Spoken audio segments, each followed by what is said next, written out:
Assalamualaikum warahmatullahi wabarakatuh. Salam sejahtera bagi kita semua. Perkenalkan, saya Dewi Oktaviani MKom, dosen tetap pada program studi Teknologi Informasi STIMIK Amikom Surakarta. Pada kesempatan ini, saya akan menyampaikan salah satu materi dari mata kuliah yang saya ampuh, yang sesuai dengan bidang keahlian saya, yaitu sistem cerdas atau yang dikenal dengan intelligent system.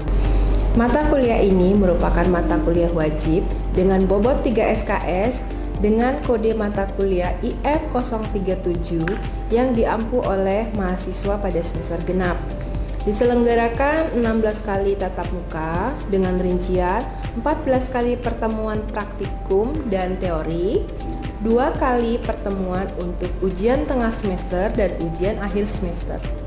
Mata kuliah ini membekali mahasiswa dengan pemahaman mengenai konsep, metode, dan implementasi artificial intelligence dalam menyelesaikan berbagai permasalahan melalui representasi pengetahuan, proses penalaran, dan pengambilan keputusan.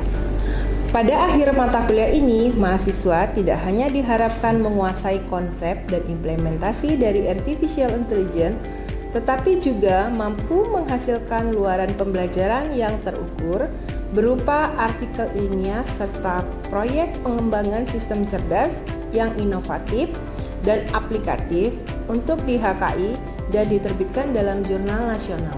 Adapun CPL pada mata kuliah ini meliputi CPL 5, CPL 8, yang telah tertuang di dalam RPS dan divalidasi oleh Ketua Program Studi dan Koordinator Mata Kuliah. Capaian mata kuliah yang akan diharapkan yaitu CPMK 26 dan CPMK 27. 3 komponen utama dalam proses pembelajaran ini yaitu delivery, interaction, dan assessment. Untuk delivery, saya akan memberikan RPS dan materi yang dapat diunduh langsung oleh mahasiswa. Interaction pada mata kuliah ini melibatkan komunikasi dua arah antara dosen dan mahasiswa berupa diskusi, tanya jawab, dan kolaborasi serta refleksi bersama. Assessment pada mata kuliah ini mencakup penilaian kehadiran, tugas, baik itu tugas individu maupun tugas kelompok, dan asesmen harian ya, setiap sesi diskusi dan tanya jawab serta penilaian ujian tengah semester dan ujian akhir semester seperti yang tertuang pada RPS. Metode pembelajaran yang digunakan pada mata kuliah ini adalah case based learning dan project based learning. Referensi yang saya gunakan dalam pembelajaran ini adalah beberapa buku dari para ahli yang terkait tentang intelligent system, kemudian artikel jurnal ilmiah bereputasi, dan modul pembelajaran karya saya sendiri. Baik, berikut adalah video pembelajaran teori pada mata kuliah sistem cerdas dan materi pertemuan kedua, yaitu knowledge based system. Kita mulai ya untuk hari ini. Assalamualaikum warahmatullahi wabarakatuh. Waalaikumsalam warahmatullahi wabarakatuh. Selamat pagi semuanya. Pagi. Gimana kabarnya hari ini? Alhamdulillah baik. Semoga kita sehat selalu ya. Dan kita akan masuk ke materi perkuliahan hari ini dengan mata kuliah Intelligent System. Oke? Nah, sebelum kita masuk ke knowledge based system ya, sebelumnya Ibu mau nge-review ulang materi yang sebelumnya. Oke. Tapi sebelum Ibu nge-review materi yang kemarin, kita absen dulu ya. Oke, absennya ini kode absennya. Oke. Baik, udah selesai absennya ya, kodenya. Silakan. Oke. Nah, karena kemarin kita sudah membahas tentang konsep dari intelligent system ya. Hari ini Ibu mau masuk ke materi tentang knowledge based system karena dia saling berkesinambungan gitu. Nah, coba Ibu mau tanya dulu nih buat nge-review materi yang kemarin ya. Ada yang tahu nggak? Atau apa sih yang dimaksud dengan intelligent system itu sendiri? Masih ingat nggak? Itu Bu, intelligent system itu sistem komputer yang dapat membantu manusia menyelesaikan masalah-masalahnya dengan cara meniru cara berpikir kita dengan menggunakan kecerdasan buatan atau artificial intelligence. Terima kasih. Jadi benar ya untuk jawaban dari Raisya itu sendiri bahwa intelligent system itu meniru kecerdasan manusia, yang artinya dia melibatkan seorang pakar. Gitu ya. Contohnya ya, intelligent system itu sendiri ya melakukan penalaran, mengambil keputusan, kemudian memberikan rekomendasi ataupun memecahkan suatu permasalahan ya. Nah, di materi kemarin juga ada ya, coba siapa yang bisa menyebutkan sistem yang biasa kita gunakan sehari-hari? ChatGPT Bu, Google Maps Bu. Saya Bu, sistem rekomendasi di Shopee atau Tokopedia. Oke, jadi ketiga jawaban atau ketiga contoh tadi ya benar ya. Kalau ChatGPT dia ngapain? Kalau ChatGPT ngapain? Ya, ChatGPT itu memberikan jawaban, ya, memberikan jawaban atas permintaan dari user itu sendiri. Kemudian kalau Google Maps itu dia memberikan rekomendasi, kayak rute terbaik gitu ya. Kalau misalnya jalan ini macet, jalan mana yang bisa ditempuh yang nggak macet, walaupun jaraknya dia agak lebih jauh sedikit, gitu ya. Dia memberikan rekomendasi rute terbaik. Kemudian tadi jawaban yang dari Mas Ilham tadi juga ya, rekomendasi marketplace ya. Rekomendasi marketplace untuk menyarankan produk sesuai dengan kebutuhan pengguna. Jadi kalau kita masuk ke marketplace, ada beberapa produk-produk yang kita inginkan dan direkomendasikan, baik itu dari harga termurah ataupun yang kualitasnya yang lebih baik, gitu ya. Nah, artinya bahwa teknologi saat ini ya sudah menjadi teknologi atau sistem cerdas ya, intelligent system yang biasa kita sebut kita gunakan sehari-hari ini sudah masuk di kehidupan sehari-hari kita itu udah lama sebenarnya tanpa kita sadari. Dari beberapa contoh tadi ya, ada pertanyaan lagi dari Ibu. Menurut kalian dari mana kira-kira sistem itu memperoleh pengetahuan ya, kemudian memperoleh rekomendasi seperti tadi, kemudian kita mengambil keputusan gitu. Kira-kira dari mana? Dari data, dari programmer, Dari pengalaman. Kalau menurut saya dari database Bu, dari database yang menyimpan informasi, gitu Bu. Oke. Oke ya, dari jawaban-jawaban kalian itu sangat menarik ya. Jadi sebagian itu memang benar ya. Ada sistem yang belajar dari data seperti machine learning. Jadi machine learning itu dia belajar dari data. Nah, kemudian ada juga yang belajar dari pakar ya. Ada juga yang belajar dari pakar. Kenapa kita sebut belajar dari pakar? Inilah akan kita bahas di knowledge based system ya. Kita masuk ke sini ya.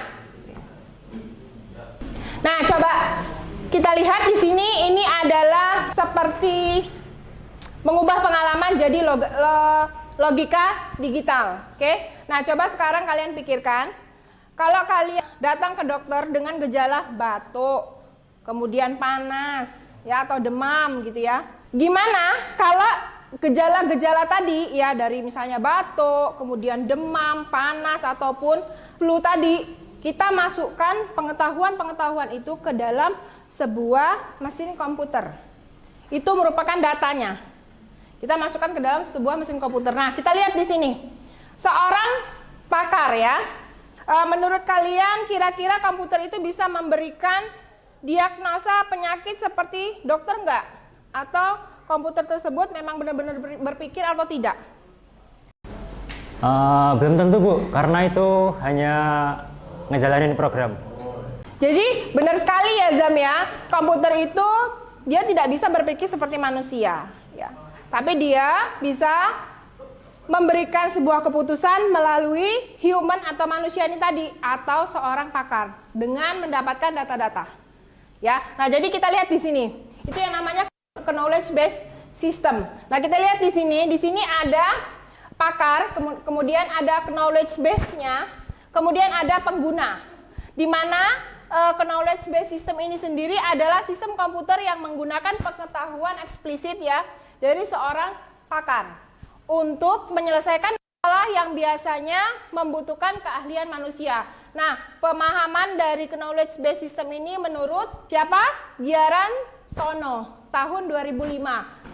Nah, oke ya, lanjut kita ke slide kedua, oke? Slide kedua ini tentang mengapa program biasa aja nggak cukup. Oke ya, sebelumnya Ibu tanya dulu nih, tadi kan sudah Ibu jelaskan nih, ya. Kira-kira menurut kalian siapa yang menjadi sumber utama dari pengetahuan dalam knowledge based systemnya? Dari pakar, Bu. Oke, jadi benar ya, pakar ya, pakar. Karena apa? Karena yang kita miliki itu, yang data yang dimiliki itu dari seorang ahli atau dikumpulkan terlebih dahulu, kemudian dimasukkan ke dalam sebuah mesin komputer sehingga dapat membantu menyelesaikan permasalahan, gitu ya. Oke, nah sekarang bisa kita lihat ya, mengapa program biasa itu tidak cukup.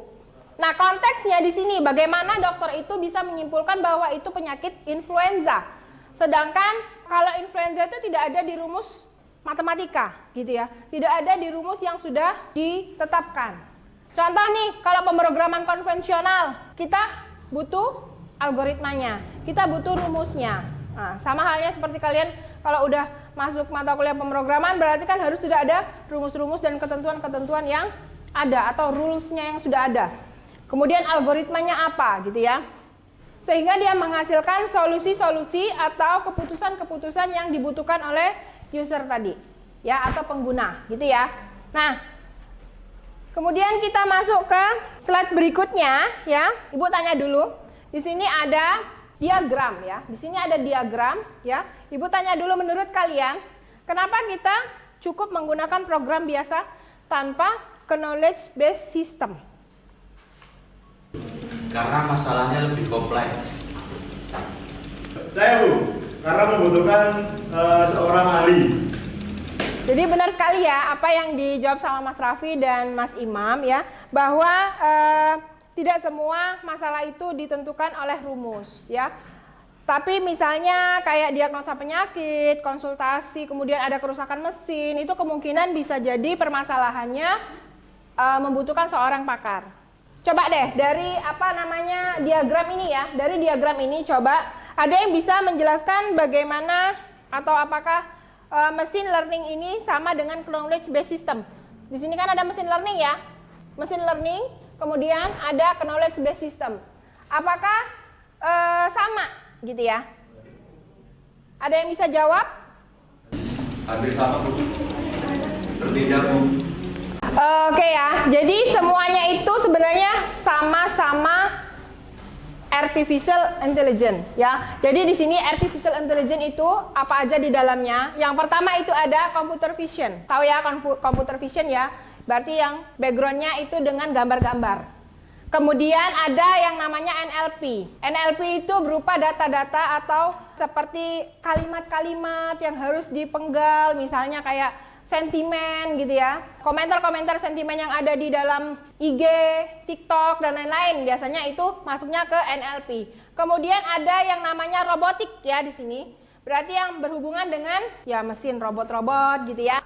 Kemudian ada knowledge based system yang berhubungan dengan pakar. Jadi semuanya itu ini ada perbandingan utamanya antara machine learning dan knowledge based system, di mana machine learning itu belajar dari data. Sifatnya itu ada black box, seperti mata kuliah pemrograman ada black box-nya ya.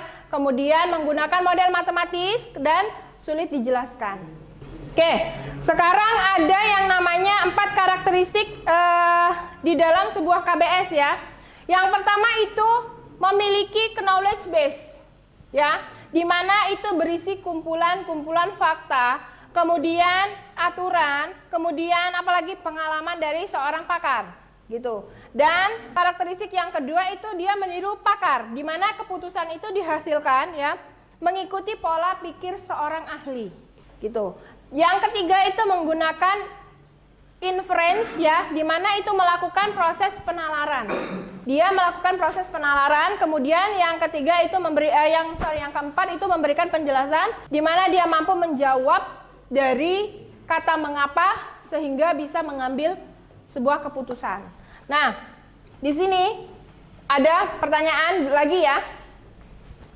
Kalau kalkulator ya, kalkulator itu menurut kalian itu merupakan knowledge based system nggak sih? Enggak Bu, karena kalkulator itu cuma hitung. Ya, oke. Jadi benar ya, kalkulator itu dia tidak memiliki base penalaran. Jadi dia menggunakan rumus yang pasti. Jadi dia masuknya kemana? Bukan ke knowledge based system, tapi ke the artificial intelligence. Ya. Oke, next selanjutnya itu tentang arsitektur internal ya. Coba, ini kan ada arsitektur ya, diagram arsitektur internal. Nah, Ibu mau tanya nih, dari diagram ini, coba ya diamati dulu. Menurut kalian manakah yang menjadi otak dari knowledge based systemnya di sini? Inference engine Bu. Betul ya. Jadi interface engine ini ya, dia bertugas melakukan proses penalaran ya, sehingga sistem tersebut bisa mendapat atau mengambil sebuah keputusan. Oke. Nah, dari sini kita lihat. Di sini ada yang namanya interface engine di tengah-tengah ya. Yang paling besar kotaknya ini itu adalah interface engine. Dia adalah otak dari sistemnya. Nah, di dalam interface engine ini ada beberapa hal itu masuk dari knowledge ya, atau bisa kita sebut wawancara dari seorang pakar. Jadi data-data yang kita dapatkan dari seorang pakar itu kita masukkan ke sini, kemudian di atasnya lagi ada yang namanya knowledge base, di mana itu adalah sumber pengetahuan dari data yang sudah kita dapatkan dari si pakar tadi ya, wawancara dari seorang pakar. Kita tadi kan udah bahas tentang beberapa hal, misalnya penyakit influenza tadi ya, ada gejala-gejalanya gitu ya. Nah, di sini kita bahas dulu. Coba kalian perhatikan dulu ya. Perhatikan dulu studi kasusnya, bagan-bagannya. Nah, setelah kita membahas dan memahami dari arsitektur atau knowledge based system itu sendiri, kemudian komponen-komponen utamanya juga ya. Sebagai contoh, yang sudah kita sebutkan tadi ya, jika pasien mengalami demam, kemudian batuk, pilek, maka sistem tersebut bisa menyimpulkan bahwa pasien kemungkinan mengalami influenza ya. Nah, aturan inilah yang disimpan di dalam knowledge base-nya ya, di dalam knowledge base-nya ini di bagian atas. Kemudian Ibu mau tanya juga nih, mau tanya ya, kalau misalnya menurut kalian apakah knowledge base itu sama dengan database? Kalau dilihat dari yang sudah kita diagram tadi, sama nggak knowledge base itu dengan database?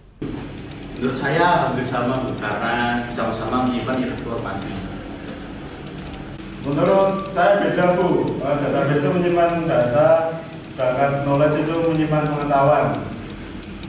Jadi sudah tepat ya jawaban yang diberikan oleh Mas Imam. Knowledge base itu menyimpan sebuah pengetahuan, sedangkan database itu sendiri dia menyimpan sebuah data. Jadi berbeda ya, berbeda. Oke. Nah, dari studi kasus ini, di sini ada yang namanya working memory ya. Working memory atau input pengguna ini tadi dari gejala apa? Demam, batuk, kemudian pilek. Nah, kemudian dia melakukan penalaran di dalam mesin interface engine-nya, gitu ya. Dia mengakses rule yang sudah kita bikin dengan bahasa pemrograman, dengan bahasa program, bukan bahasa manusia ya. Jadi yang influ segala macam ini tadi itu udah diinputkan ke dalam interface engine dengan bahasa program atau bahasa pemrograman yang tidak dipahami oleh manusia tapi dipahami oleh bahasa atau kita sebut dengan bahasa mesin gitu. Nah, pakai if demam, kemudian n batuk, n pilek, dan kesimpulannya influenza gitu ya. Nah, kemudian dari proses penalaran ini ada outputnya, ada output dan penjelasan, menghasilkan diagnosa.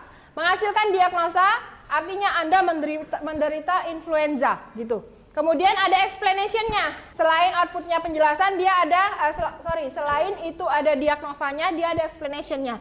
Di mana keputusan ini diambil karena pasien menunjukkan gejala-gejala klinis yang berupa demam, batuk, kemudian pilek secara bersamaan, kemungkinan dia influenza.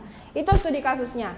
Kalau dari knowledge based system, sistem kerjanya begini. Beberapa orang kan udah banyak ya menganggap bahwa knowledge base itu sama seperti database. Biasanya begitu ya.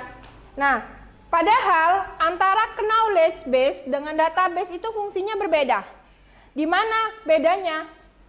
Database itu menyimpan data mentah. Data mentah misalnya kayak data mahasiswa, nama, NIM, tempat tanggal lahir, alamat, banyak ya, dan lain-lain. Atau data pasien, sama juga nama, nomor pasien, kemudian alamat pasien dan lain-lain ya. Kemudian data transaksi berupa transaksi, misalnya transaksi. Kemudian kalau knowledge base itu sendiri, dia menyimpan pengetahuan yang berupa fakta, ya, yang berupa fakta, kemudian berupa aturan ya, dan pengalaman dari seorang ahli atau seorang pakar itu sendiri. Nah, kita bisa simpulkan bahwa sumber utama dari knowledge base sistem itu adalah pengetahuan atau dasarnya knowledge base. Jadi knowledge base sama knowledge base system ya. Knowledge base itu pengetahuannya dulu diolah, baru nanti munculnya knowledge base system di dalam sebuah artificial intelligence. Nah, sekarang kita coba asesmen dulu ya. Kita coba asesmen dulu sebelum kita mengakhiri perkuliahan pada hari ini ya. Ibu mau tanya dulu deh. Ibu mau tanya ya. Dari beberapa hal yang sudah kita pelajari tadi, coba sebutkan 3 hal yang sudah kita pelajari tadi. Apa aja? 3 hal yang sudah kita pelajari tadi. Saya Bu. Tadi kita tuh mempelajari pengertian dari knowledge based system. Itu yang pertama, yang kedua tadi kita belajar hubungan knowledge based system dengan artificial intelligence, dan yang terakhir tadi kita belajar komponen knowledge base sebagai bagian utama dari knowledge base system itu. Jadi selain itu juga kita juga mempelajari tentang arsitektur dari knowledge base sendiri, di mana salah satu komponennya yaitu adalah knowledge base ya, atau pengetahuan yang didapatkan dari seorang pakar gitu ya. Nah, untuk pertemuan selanjutnya, ini kan udah habis nih pertemuan hari ini. Nah, pertemuan selanjutnya kita itu akan membahas tentang rule base-nya. Jadi lebih dalam lagi ya, kita akan membahas rule base sistemnya, yaitu bagaimana aturan-aturan yang ada di dalam sebuah ini tadi ya, proses penalaran atau interference engine-nya yang berhubungan dengan kayak coding lah ya, coding. Jadi ada if then ya, itu kita gunakan itu nanti. Nah, kemudian penalaran itu bisa menghasilkan sebuah keputusan. Sama halnya seperti yang di depan ini, studi kasus yang di depan ini ya. Nah, nanti materi selanjutnya itu akan membantu kalian untuk memahami bagaimana cara kerja dari sebuah sistem pakar. Sebelum Ibu tutup ya, Ibu mau tanya dulu nih. Kira-kira ada pertanyaan nggak? Kalau memang tidak ada pertanyaan, nanti Ibu mau memberikan penugasan untuk materi hari ini, ya. Wait. Nah, penugasan pertama di intelligence system itu tugasnya tugas mandiri ya, Nak ya. Jadi silahkan nanti kalian memilih salah satu contoh dari intelligence system ya, dari intelligence system yang ada di sekitar kalian. Misalnya sistem diagnosa penyakit, kemudian chatbot itu juga bisa dijadikan salah satu contoh ya. Kemudian sistem rekomendasi pada e-commerce seperti yang dikatakan sama teman kalian tadi ya. Atau aplikasi navigasi, kayak tadi yang dibilang ada Google Map gitu ya. Itu bisa dijadikan contoh. Kemudian kalian lakukan analisis sederhana dengan menjawab pertanyaan-pertanyaan yang di sini ya. Pertanyaan yang pertama itu apakah sistem tersebut termasuk dalam knowledge base? Kemudian alasannya apa? Knowledge base system ya. Kemudian alasannya apa? Dan pertanyaan kedua, pengetahuan apa yang dilakukan oleh sistem tersebut? Pertanyaan yang ketiga, siapa yang menjadi sumber atau pakarnya? Nanti dari contoh yang kalian bikin itu sendiri ya. Kemudian tuliskan hasil analisisnya sebanyak 3-5 halaman. Dan menyertakan referensinya. Itu minimal. Minimal 3-5 halaman menyertakan 3 referensi ilmiahnya. Jadi boleh kalian ambil dari jurnal-jurnal ya, boleh. Nanti disertakan referensinya ngambilnya dari jurnal mana. Tapi usahakan jurnal yang atau artikel yang kalian ambil itu 5 tahun terakhir. Ya, 5 tahun terakhir artinya kalau di sini 2026 itu harus ambil dari tahun 2021 minimal paling enggak. 2021 sampai ke 2025, kalau ada yang 2026 oke gitu ya. Nah, kemudian tugasnya dikumpulkan paling lambat 1 minggu sebelum pertemuan berikutnya. Berarti minggu depan. Paling lambat minggu depan. Ini hari Rabu, paling tidak hari terakhir hari Selasa sudah kalian kumpulkan di LMS. Silakan diupload di LMS masing-masing. Kemudian jangan lupa ya, di lembar jawabannya tuliskan ini penugasan keberapa. Materinya materi apa, kemudian jangan lupa nama sama NIM. Nanti ibu bingung koreksinya punya siapa-siapa ya. Kalau nggak ada nama, nggak ada NIM, sama kelas. Ya, kelas kalian jangan lupa. Oke, sampai sini untuk penugasannya ada yang mau ditanyakan atau sudah paham atau belum? Oke, kalau sudah paham, tidak ada yang ditanyakan lagi. Oke ya, ibu tutup untuk perkuliahan hari ini ya. Terima kasih atas partisipasi kalian. Kemudian terima kasih juga untuk kehadiran kalian hari ini. Sampai ketemu di minggu berikutnya, insya Allah dalam keadaan yang sehat ya. Kita bahas tentang yang tadi rule based system ya. Ibu akhiri, terima kasih. Wabillahi taufiq walhidayah. Assalamualaikum warahmatullahi wabarakatuh. Sekian video proses pembelajaran untuk mata kuliah sistem cerdas. Video ini dibuat dalam rangka mengikuti sertifikasi dosen gelombang 1 tahun 2026 yang diselenggarakan oleh Kemendikbudristek sebagai bagian dari kelengkapan dokumen pernyataan diri dosen dalam unjuk kerja Tridharma Perguruan Tinggi atau PDD UKPT bidang pengajaran. Terima kasih.